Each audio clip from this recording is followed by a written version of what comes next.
Hello बच्चों, चलिए प्रश्न को देखते हैं। प्रश्न है, निम्नलिखित समीकरणों के युग्मों में से किसका एक अद्वितीय हल है, किसका कोई हल नहीं है, या किसके अपरिमित रूप से अनेक हल हैं। अद्वितीय हल की स्थिति में उसे वज्र गुणा विधि से हल कीजिए। हमें समीकरणें दी गई है, हमें यहाँ पर यह ज्ञात करना है कि यदि समीकरण का अद्वितीय हल है तो इसे वज्र गुणा विधि से हल करना है। अगर अद्वितीय हल नहीं है तो हमें इसे हल नहीं करना है, हमें केवल फिर उसका हल बताना है। तो समीकरणें दी गई है, समीकरण है x घटाव 3y घटाव 3 बराबर 0। दूसरी समीकरण है 3x घटाव 9y घटाव 2 बराबर 0। प्रश्न को हल करें उससे पहले जो इसकी मुख्य अवधारणा है उस पर विचार करेंगे। इस प्रश्न के लिए जो मुख्य अवधारणा है वह हो जाएगी दो चरों के रैखिक समीकरण। तो वे समीकरण जो ax योग by योग c बराबर 0 के रूप में हो, दो चरों के रैखिक समीकरण कहलाते हैं।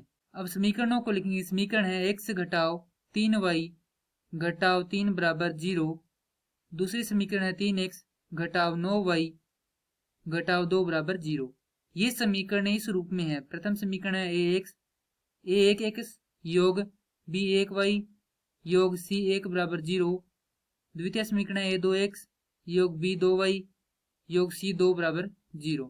यदि तुलना करें तो हमारे पास जो a1 है उसका मान आएगा 1, b1 का मान आएगा ऋणात्मक 3, c1 का मान आएगा ऋणात्मक 3। a2 का मान है हमारे पास 3, b2 का मान है हमारे पास है ऋणात्मक 9, c2 का मान हमारे पास है ऋणात्मक 2। किसी भी समीकरण का हल निकालना हो तो उसके लिए हमारे पास अनुपात होता है a1 बटा a2 बराबर b1 बटा b2 बराबर c1 बटा c2। इस अनुपात की तीन स्थितियां होती है। पहला स्थिति यह होती है कि तीनों अनुपात बराबर हो तो हमें समपाती रेखा प्राप्त होती है, जिसका अर्थ होता है अनेक हल। दूसरी स्थिति यह होती है कि जो प्रथम दो अनुपात है वह तो बराबर हो, लेकिन जो अंतिम दो अनुपात है वह बराबर नहीं हो, तब हमें स्थिति प्राप्त होती है समांतर रेखा की। और उस स्थिति में उस समीकरण के कोई हल नहीं होते हैं, कोई हल। उसके बाद स्थिति यह प्राप्त होती है कि जो प्रथम दो अनुपात है वह बराबर नहीं हो। आगे वाला अनुपात चाहे बराबर हो या चाहे नहीं हो, उसका कोई प्रभाव नहीं रहेगा।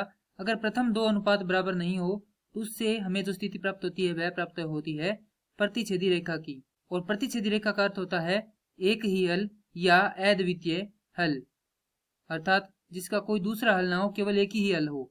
हमें इस प्रश्न को जो अद्वितीय हल है उस स्थिति में आगे हल करना है। अगर जो ये दो ऊपर वाले हल आएंगे तो हमें इसे आगे हल नहीं करना है। तो अब हमें जो मान दिए गए हैं एक का दो का वह इस अनुपात में रखेंगे।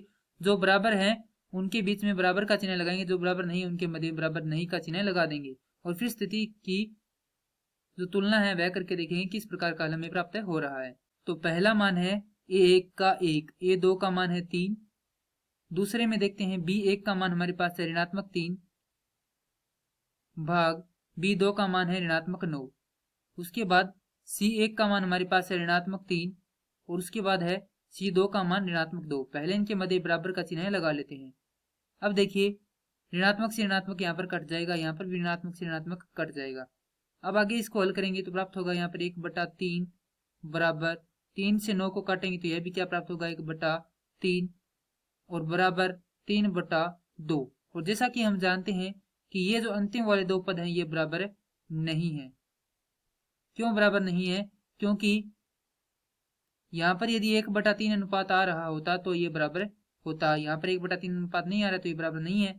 अतः हम यहाँ से कह सकते हैं ये किस प्रकार के हल है, समांतर है, यानी इनसे जो रेखा प्राप्त होगी समांतर प्राप्त होगी, अर्थात यहाँ पर इसका कोई हल नहीं होगा। तो यह भी क्या होगा, बराबर नहीं होगा।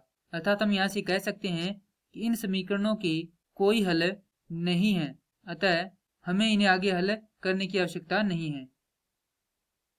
तो हमारे प्रश्न का उत्तर हो जाएगा इन समीकरणों के कोई हल नहीं है, अर्थात इनसे समांतर रेखा प्राप्त होती है। मैं आशा करता हूं कि यह प्रश्न आपको समझ में आया होगा। धन्यवाद।